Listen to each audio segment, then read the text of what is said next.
Yeah, welcome everyone to our second day of the AWFC Amplified Sound and Story series that we're doing during this upcoming Emmy season. We have another great group of four amazing composers joining us today. So I'll introduce everybody. So joining us, we have the amazing Natalie Holt, who's here with Chad Powers and Talamasca, The Secret Order. We also have Kara Talve, who's joining us with Prehistoric Planet and The Simpsons Treehouse of Horror. And then we have Nainita Desai, who's joining us here with Limitless and Murder in Monaco. And we have Shruti Kumar, who is joining us here with the series Bait. So thank you all for joining. We're very excited to be chatting today and getting to hear all about uh, what you've been doing on these amazing series with the music. So we're going to try to leave some time for questions at the end. So everyone who's joining us here, if you have questions along the way, save them, and we'll try to leave some time to either you can jump in and ask a question, or you can put them in the chat and I can ask them for you. But we'll start out by going through each of these amazing projects and we'll get to hear about everybody's approach to their score.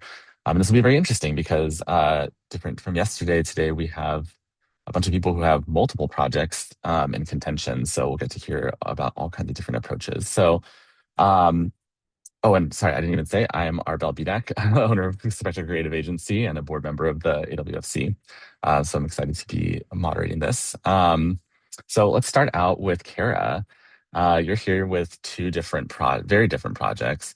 We have a natural history documentary series and a long-running animated comedy series with The Simpsons.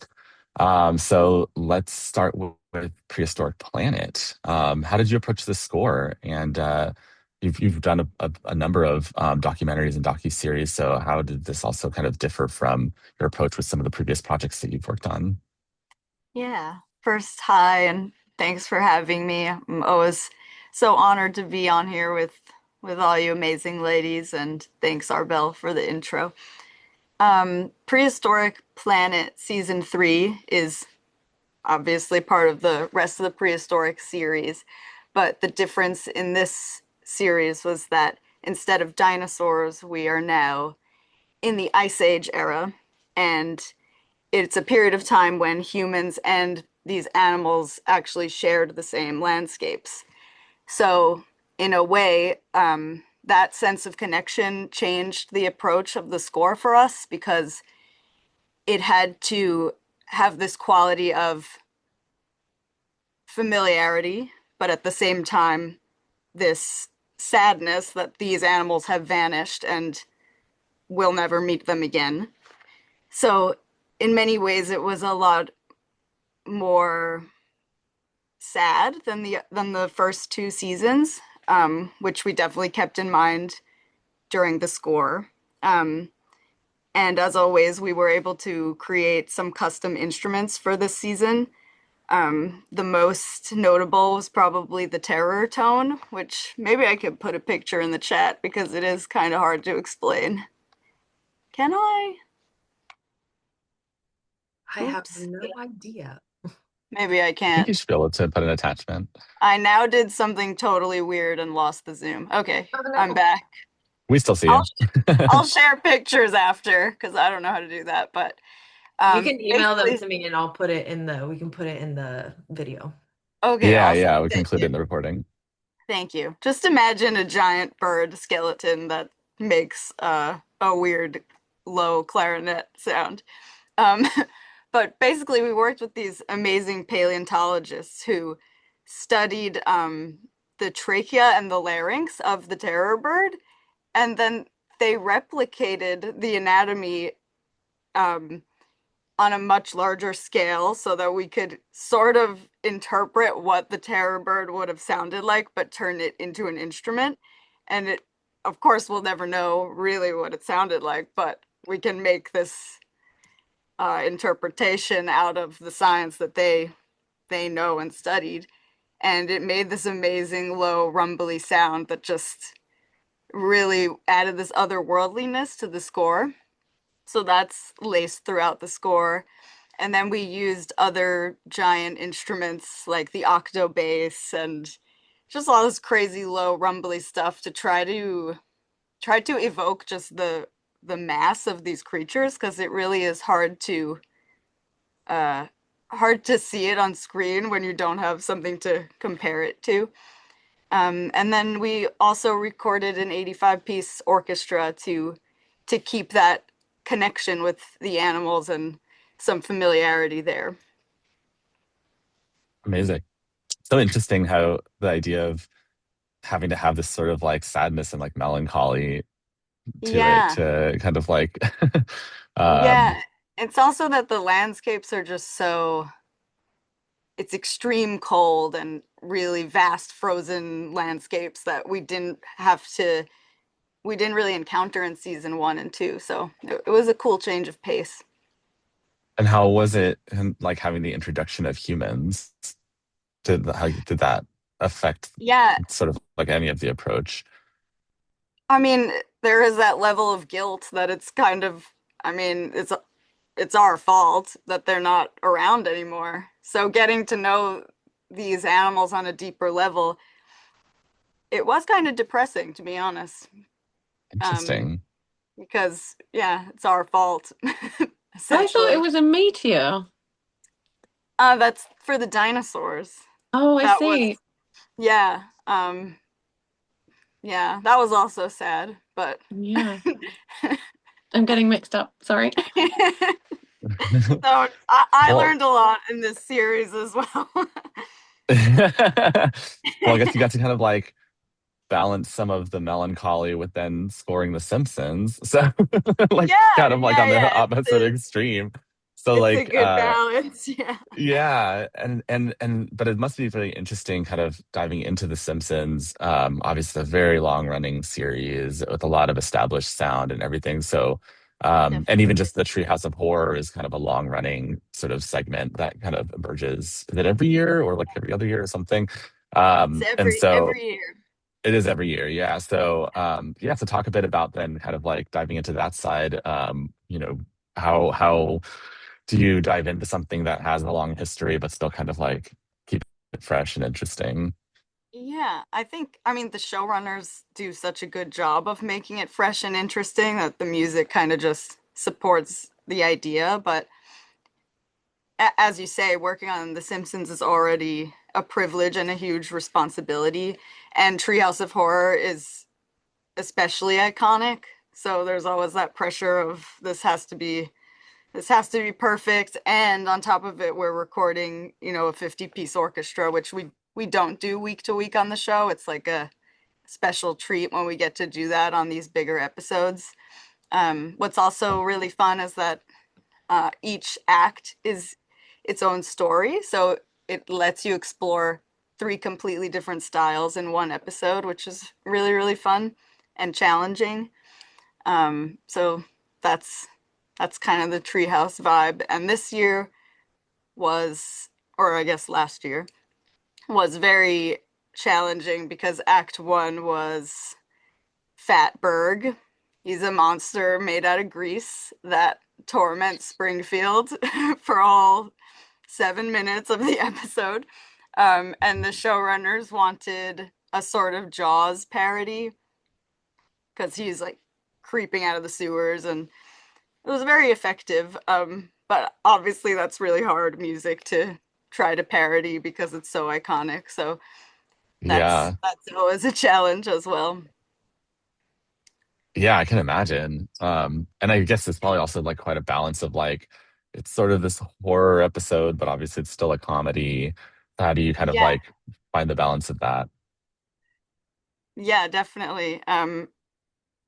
In Act Two, I don't know if any of you guys saw Late Night with the Devil, but that was a really weird Springfield uh, collaboration because that movie was very synthy and sound design heavy. So it was really interesting to see that sort of soundscape in the Simpsons world, something that we really have never done. So that one was really fun. It's always fun to see the characters in like a weird musical setting that we're not used to.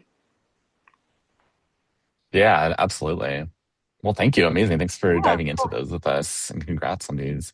Thank We're you. gonna jump over, yeah, we're gonna jump over to Natalie. So you also have two very different projects here. We have an Anne Rice thriller and a comedy. So why don't we start with Talamasca, the Secret Order? Oh, I just wanted Talk to about, say, yeah. like, my daughter is a huge fan of The Simpsons, and I've got back into it Oh, through her, and I just love what you're doing. It's so cool, oh and my God, that it's means amazing. so Yeah. much. Thank you so much for telling me that. That makes my I day. love that. It's just so nice because I watched it as a kid, and then it's like it's so cool that it's still going, and it's like so relevant. It's amazing how they keep telling the story, and it's still really funny and Yeah, smart, and they're yeah, doing a really great job, I think, especially these past few seasons. yeah, I'm glad you're watching it. I think yeah. a lot of people gave up, so thank you. I think my daughter's definitely seen like every episode. She's very committed. Anyway, Amazing. sorry. So yeah, back to Anne Rice. Yeah, I'd Yeah, just be curious to so hear that about was your kind of approach to the horror-y. score. Yeah, yeah. Yeah, it was cool. It was like vampires, and Daniel Hart has kind of scored all the Interview with a Vampire um series, and like I chatted to him a bit before I started because he's worked with the team before, and he was really supportive.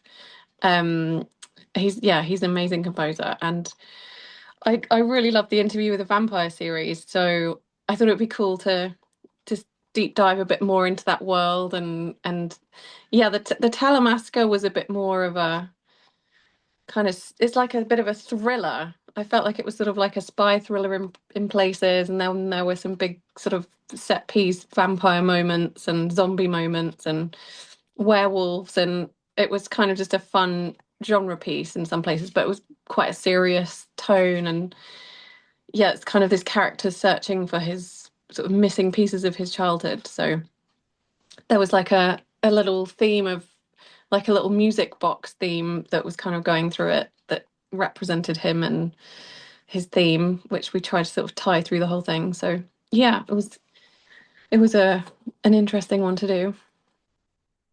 Yeah, I mean, so actually one of my kind of questions was actually going to be, were there any discussions about tie-ins to the other Anne Rice adaptations? It's like, I guess, like since you actually met with Daniel, were there any tie-ins? Were there things that you kind of brought in there, or did you really kind of still kind of start fresh with this one? Yeah, I think they had like they definitely wanted to keep it more in the orchestral world, because I think Daniels has got a real heart, and they were kind of used to that sound, so I felt like they lent in that direction as a default. But um but they did kind of let me go off in my own with my own sound as well, once we got going. Yeah, can you talk a bit about the palette that you used for the score? Yeah, like it was quite a lot of piano, for like the director just really responded to that, and I always love working on the piano because I just feel like you can it's got just everything there, and you can just express yourself on it rather than getting caught up with loads of programming. So it's quite fun to do one that was more strings, piano, and then some interesting textures. But it was much more of a kind of organic sounding score, I would say. Very Yeah. cool. And then shifting over to Chad Powers, curious how you kind of dove into that. Had you done much comedy before? Um, not no. Well, I guess Loki's kind of a comedy, sort of. I wouldn't call it a comedy score though. Yeah, it like it takes itself seriously, but there's some Yeah. winky moments. Oh yeah, yeah. He's very cheeky. But yeah, that Chad was really fun because that was the writer Michael Waldron, the showrunner of Loki. Um, so we'd worked together on Loki, and he we yeah just really enjoy um we just make each other laugh. So it was just so fun, and he was chatting to me about the project whilst he was writing it, and he was like talk to me about it, and he's like, it'd be so cool if you could come up with something that we could have on set and like come up with the catfish theme for their the team that Chad plays on. So I kind of came up with the march, and then the Chad theme. It sort of is a version of the Chad theme, but yeah, I did lots of versions of that, and then Glenn Powell was listening to it to sort of get into character, and it was with them when they were shooting. So I love those projects where your music gets in there, everyone's ear really early, and you watch the first edit and it's sort of already smothered with your music. It's quite nice. Yeah, I bet that's I feel like kind of the dream scenario for most composers. Yeah, it was cool. And we even had a Amazing. little a football theme, like a stadium moment using the Loki theme. So we licensed it from Marvel because we had like weirdly after Loki came out that it was used as an American football anthem. Like I got sent some videos of like some marching bands playing it. So I sort of knew it had been used in that context. So it was a fun thing to throw that in there into the mix. That's really cool. I was a marching band kid in high school or in college, so I love that idea. That's amazing. Great. Well, thank you. Let's move over to Shruti. I think is this your first solo series? Yeah. Actually, Yeah, I'm congratulations. following Natalie. This is very funny. I have to give a lot of flowers to Daniel Hart too, because I think my relationship with scoring and the piano particularly came from doing additional writing for him on the first two seasons of Vampire. So I think watching Natalie's show is also like amazing. Hearing about Natalie through it too. I mean, that was very personal to me. So good job, everybody. Also, I'm a fan of all of you. It's really an honor to be next to all of these amazing names. But yeah, Yeah. Well, I had to congrats. say that. That's Yeah. very exciting. Yeah, no, that's amazing. So yeah, talk to us about your approach to scoring bait and a bit Yeah, about okay. what the This score is is doing. complete adventure, and the score goes in kind of similar to what Kara was saying with the Simpsons, but totally different show. We covered a lot of ground. Every episode of Bait, I would say, is like almost like a different. In some would think it's like watching six different series at once, and we were working on all the episodes at the same time. The story was sort of evolving as we were going. For those of you who don't know what Bait is, it is Riz Ahmed's sort of very, very personal story. The very simple premise, and it does a lot more than this, is it's about a Pakistani Muslim British actor who is rumored to be the next James Bond, and then sort of what transpires over 4 days of like an insane spiral, given the feedback from social media, the world, his family, his ex-girlfriend, sort of evolves and like trips into a spy thriller. It's also a comedy. It's also very dark in some places because it deals with racism and, but also humanity. I mean, it just covers a lot of ground and also a lot of genre. We took some big swings with deep dives into multiple genres. So I think that the real challenge, kind of like what Kara was saying, is like, what's going to be the glue across? Like, we really just leaned in. We had amazing like 70s, 80s disco, Bollywood, Lollywood references. A lot of us think of like the big, gigantic old school Bollywood, which then, it came through a little bit in the Bond stuff that we Bond aligned, we'll say, because it's not quite Bond. It's essentially like the premise, the whole thing is like this very human question of like the difference between our inner selves and the ourselves that we portray to the rest of the world, and how it is very much like a self-examination. It had been living in Riz's head for about 15 years, I think, as he was penning a lot of personal experiences. And I think the bond of it all really kind of evolved while we were working on it too. We didn't know how big of a role Bond was going to be. If you watch it, you'll see the show kind of just flows into this. Like by episode 5, we're fully in kind of like a alternate Bond reality, but very much Riz's or Shah, his character's version of Bond, which is kind of like this ideal version of himself that he thinks he's supposed to be, versus the reality of his messy, chaotic human self. And he always said, life doesn't happen in one genre. So what's the glue? It's so human. I really encourage just, for no other reason to watch it, because I think in today's world, it's really important to make stories like this. And it was such a privilege to be a part of a story like this. So yeah, we had 70s, 80s, trippy disco Lollywood, which is wild, the production on that. I mean, lots of pitched vocals, pitched percussion, synths, pedals for days, And then we also had, the orchestra, British brass bond of it all. And then we had quite a bit of also like dreamland synth orchestral, almost like Peter and the Wolf type references too, because I think Riz's approach to score that I really admired was because so many crazy things happen in this show. I think the role of music first, and also Riz is a musician himself and a deep lover of music. So we always knew music was going to be like some sort of tonal glue. But also the role of the score is very much to hold the audience's hand, being like, okay, here's the next crazy thing that's going to happen here. Let music hold your hand and take care of you while we jump into this next crazy adventure. So the challenge there was really the glue. Like we had all of these, we had everything from orchestra, synths to, guitar, pedal, noise, amps. I made a lot of sounds out of social media sounds too, and put them through lots of amps and pedals to create like an extra layer. There's also like a lot of club scenes, a lot of cityscape scenes. So I think the challenge, especially doing all these episodes at once while they were being reshot, re-edited, I mean, it was a real process, was what was going to be the glue. And it ended up coming down to something as simple as human breathing. I mean, Riz is really into breath work, like grounding breath work. And so the whole time I had been wanting to sample his breathing into the score. There was no time. He was the showrunner, the actor, the co-showrunner. We had another great showrunner, Ben Carlin, too. But he was in every department. So there was no time to really chop up his vocals. But my father is really into breathwork as well. So one 11th hour freak out in my studio, I text my dad, can you send me some Sufi breath patterns? And he did. He sent me about an hour of Sufi breathing, which I then, like the social media sounds, put through amps and pedals, et cetera. And then that became the glue that was used over the like Bond-aligned score, and then also over the disco. And you just like kind of feel this rhythm of human breathing.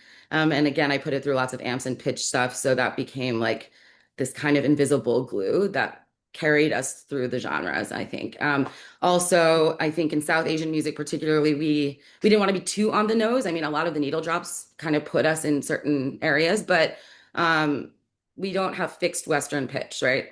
So I think a lot of what I was doing, even with traditional Western instruments, was kind of pitching things in and out of, Western fixed pitch. Which then became, I did it with percussion a lot too. So that became another glue. The percussion and the breath became kind of what carried us through the elements. And Riz, actually in our first brief, I have to say this, there was an amazing playlist that had the trippy Lollywood, Bollywood, but also had, some old Bond stuff. And also though had Bjork, Sophie, Chance the Rapper. It was just this like wild playground of noise. And then he also included a video of the original Bond theme, the origins of that, which is Monty Norman, which I think originally he had written something on sitar and tabla for a V.S. Naipaul stage adaptation that didn't make it. So then that sitar and tabla Indian rag was repurposed into the original Bond guitar theme. So there was a line in that brief that mentioned reclaiming Bond, which is an insane endeavor, but also, and again, it was Bond aligned. We're not going to say it because, of course, also, during the process, a couple years we were working on this, Amazon acquired the Bond franchise, right? So we had to, there's a lot of hand wringing through it all, being like, is this even gonna happen? Are we gonna do this? So again, I think it was a lot of big swings and deep dives, and it was a real privilege, actually. It was very collaborative. I think I've never worked with anyone like Riz, who was just like sending me voice notes all the time, treating me like an actor, really carrying me through this process, making sure I was having fun. That's a real gift too. Someone who asks you, are you having fun? How often does that happen? So really, I think that, I see Aisling is in here too. I was living in Aisling. Props to Aisling. She housed me in London while I was working on this. So nice. a lot of community and love and heart went into this. So please watch if you haven't. Yeah. Amazing. Thank you so much. Sounds like a really fun project to work on. So yeah, we're going to come over to Nainita. You're here with two documentary series, though the subjects seem pretty different from each other. One following Chris Hemsworth as he's kind of testing the limits of the human body is like the tagline, and then the other going back and kind of examining like a true crime. So please tell us how you kind of like approached each of these kind of different palettes. Yeah, hi. No, thank you for inviting me. I just want to say, Shruti, I binge watched the whole of Bait, I think, in 2 evenings, and it's an amazing show. It's so insightful to hear you talk about your process, and the ins and outs of it, because while watching it, I was just blown away by the variety, and everything you said makes sense and is spot on. It's a fantastic show. I recommend it. I couldn't stop watching it, and it's just unique and brilliant in every way. It's a great show. So, yeah, watch it if you can. And bravo, well done. And everyone here, I just love all your work. Natalie, nice to see you online.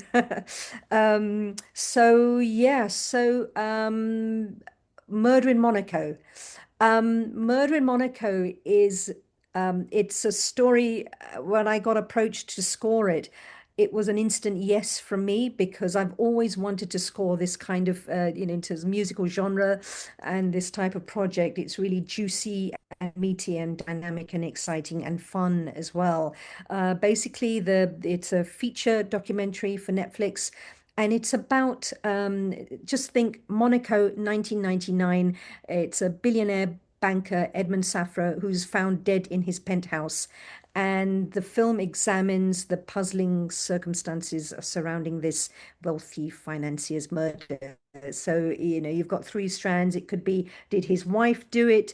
Did Putin's Russian gangsters murder him, or did his nurse murder him? And it's a kind of a whodunit. So it takes a very different approach to the traditional worthy true crime doc. I don't feel that it's a true crime doc. It's dynamic, it's glamorous, it's entertaining, and at times it's almost really quite outrageous in its storytelling. And it leads into the spectacle of Monaco as well, the wealth, the privilege, and these larger than life personalities. And that really pushed me outside my musical comfort zone, which is what attracted me to the project.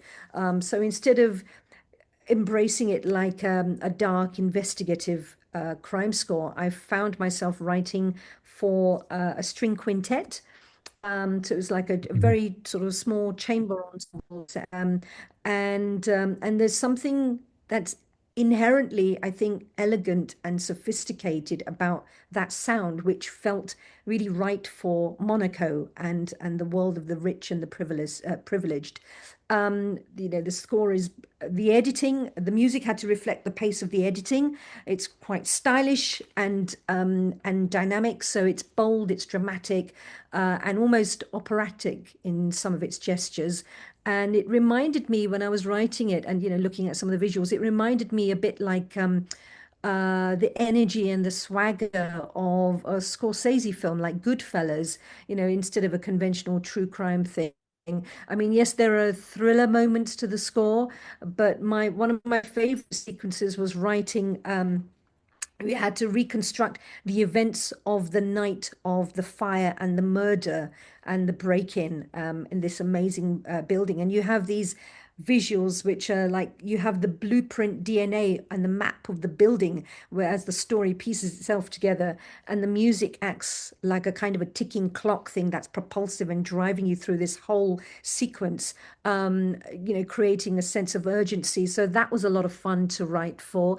It was also inspired by the Knives Out franchise, which I definitely, that was a touchstone, and Scorsese's films were a touchstone as well. But musically, it took a leaf out of the Knives Out franchise, which I definitely did want to stay away from and write something unique and original for it. So, I also, something that I've not done before is embrace the film's lighter side. I mean, it's not a comedy, but there are moments of wit and irony throughout the score. So we could have a lot of fun with that. I use the French accordion. It's set in the south of France, and there's some outlandish things that happen in the story. So I don't want to give it away, because it's definitely worth watching, I think, just as a really fun story. But it's playful, and I recorded the score at Abbey Road, managed to steal a session where I had a great opportunity to spend a day at Abbey Road recording a quintet. We got a lot of music done, and then the rest was enhanced with samples as a hybrid kind of score. But at the heart of it, it's quite a sort of an intimate, dry.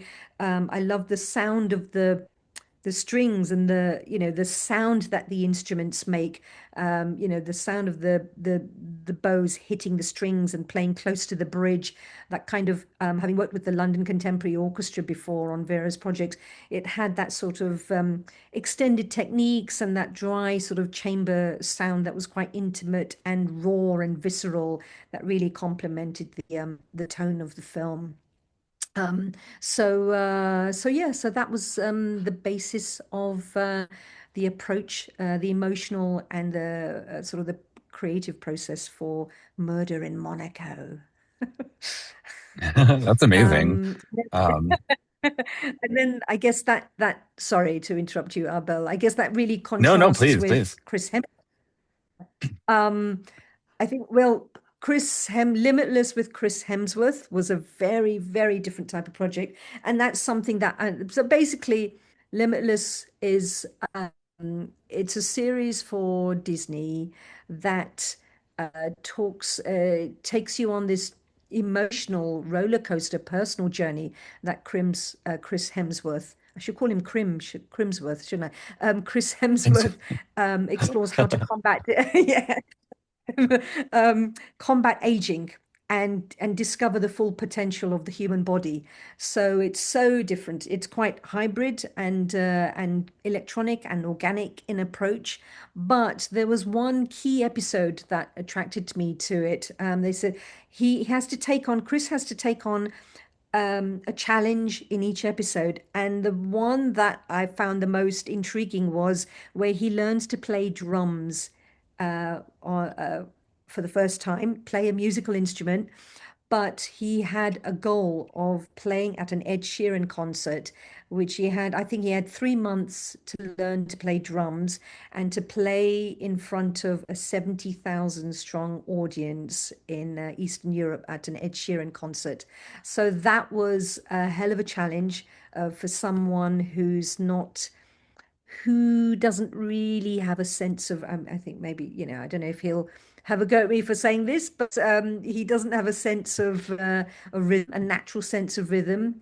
And so that was quite a challenge. We discussed with the team about bringing in the drums and percussion as a part of the sound palette, part of the musical language of that particular episode.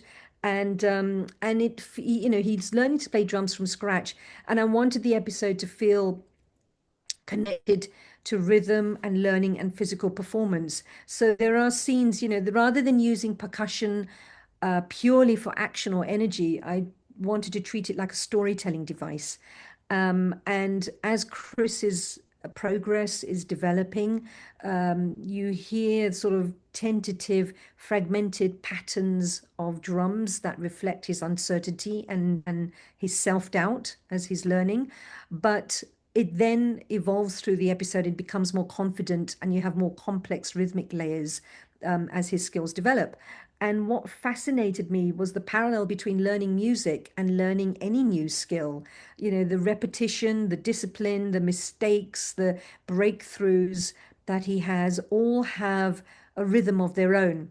And so percussion became a way of expressing that process, almost allowing the audiences to feel what was happening inside Chris's head as he worked towards this seemingly impossible goal.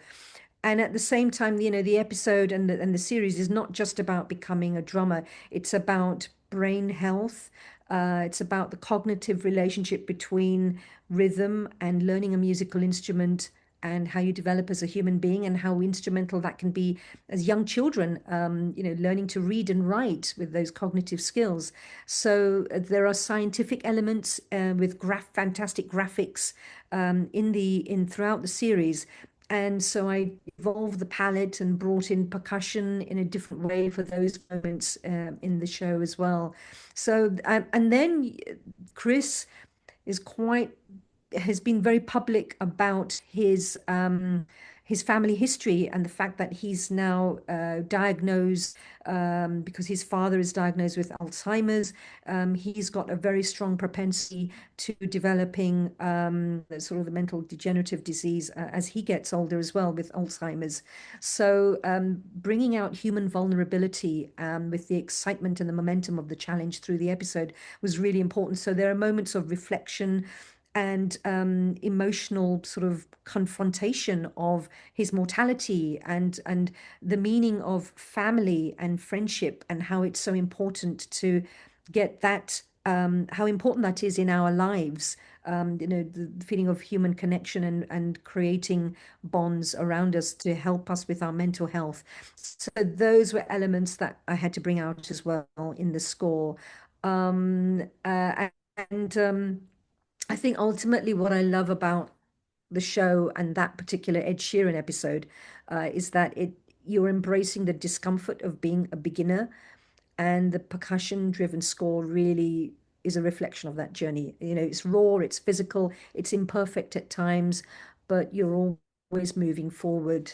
And yeah, it was just a joy to work on this and to meet Chris. Actually, that was a bonus at the end to meet Chris at the rap party afterwards. So yeah, it was both projects were a real journey in very, very different ways. Amazing. Thank you so much. That sounds like a lot of fun. Particularly the meeting Chris Hemsworth part. But I'm just kidding. Uh, but yeah, thank you so much for describing all of that. Uh, I'll ask, we kind of touched on some of this a little bit, but kind of a more fun and maybe nerdy question. I think Kara kind of like gave hers away, but is there an instrument that any of you were particularly excited that you got to use on your series or any of your series? And Kara, if you have another one, you can totally. I feel like maybe going into it, you weren't like, I wish I could use Terror Bird Bone on something, but I mean, it's always fun to crack out the theremin on the Oh, Halloween show. cool. It's Yeah, I know Natalie knows something about the theremin too, but yeah. it's not every day we break that one out. So I love Halloween. Do you play it yourself or do you have a theremin I player? mean, I can, but it sounds terrible. We usually have a professional come in. Yeah, great. Love that. I mean, in general, actually, this Nainita made me think about this, and now this question lends itself. But I have to give the players on my show a lot of flowers as well. Like they are such the heart of most of what we do. We wouldn't be able to do anything without our lovely player friends and our teams, right? So for me, I think the joy was more about the people than the instruments because very many traditional instruments were used in my score, but and then I guess my dad's breathing most of all was kind of fun. But the amazing players that a lot of body percussion too. Some of the percussionists on my score did a lot of stuff with their own bodies. I got people out of the wheelhouse, and then of course in London in the 11th hour when I needed the British brass to make Bond convincing, it's like it has to be British brass. And all my mock-ups, definitely didn't live up to that. I had like Andy Wood and Tom Walsh, people who like actually had played on Bond for many, many iterations of Bond, helped me achieve my like sinister Bond aligned reclamation bond. So having them just like Cool. jump on board immediately, be like, of course we will be a part of this wild trip. I just think that these humans are so incredible. So keep That's hiring amazing. real players, everybody. If Yeah.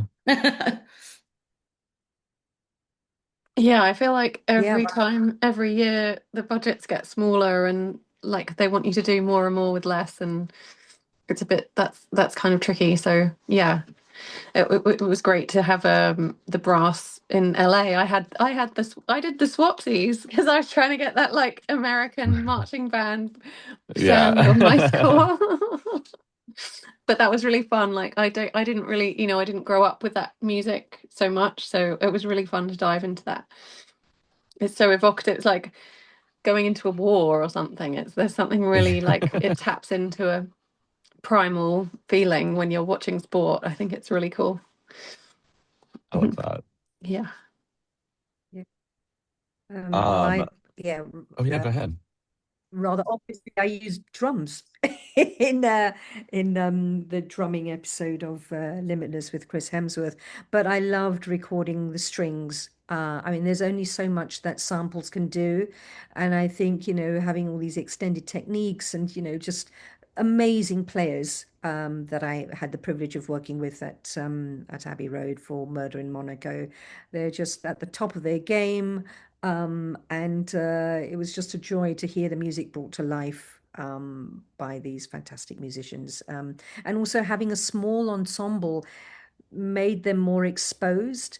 And I think, that it just goes to show that I think it's the hardest thing to do, I've heard, and it is to write for a string quartet. Because if you can write for a quartet, you can just build up from that. And, having an orchestra, massive orchestra playing, they're just sort of doubling up the parts, just increasing the numbers.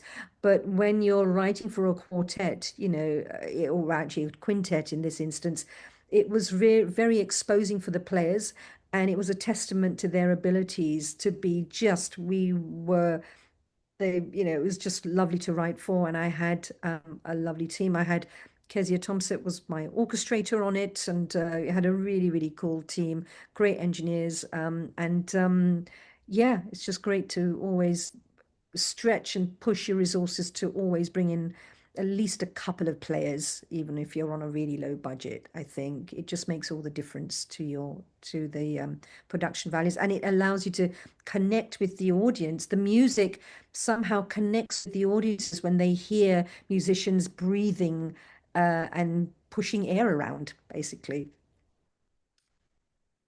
I agree. Just adding just even a little bit of that human element can just like really elevate the rest of the production. That's fantastic.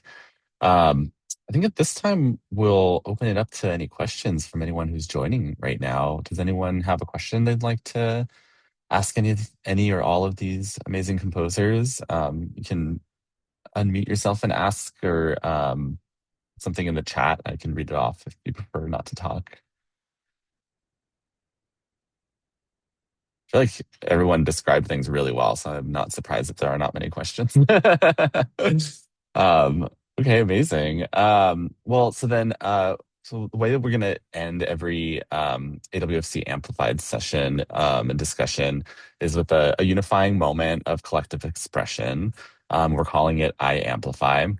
And so I'm gonna ask each of you to think of a woman composer, songwriter, music supervisor, music exec, maybe it's a producer that you've worked with, someone that you've maybe worked with in your life, someone who's really showed you or told you that you belong, or who has showed up for you or is showing up for others, and just kind of deserves a shout out, deserves their flowers right now.